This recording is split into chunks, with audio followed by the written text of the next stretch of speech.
First Peter chapter 4, verses 7 to 10. The end of all things is near.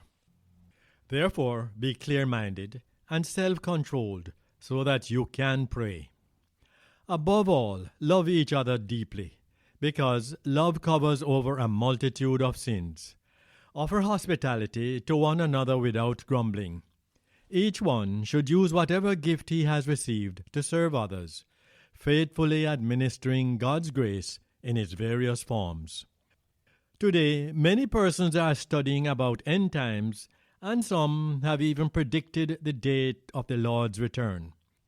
But in Matthew chapter 24, verse 36, Jesus himself tells us that no one knows about that day or hour, not even the angels in heaven, but only the Father. However, the Bible is emphatically clear that the Lord will return, and we are told to be ready for that return. When the Apostle Peter wrote today's passage, he warned against being overly confident of the timing of the return, while at the same time assuring his readers that there was indeed hope. He gives the assurance that the end is coming, and at the same time he encourages steadfastness in kingdom work. In Hebrews chapter 1, verse 2, we read, "In these last days, He, God, has spoken to us by His Son. It is clear from this that we are living in the last days."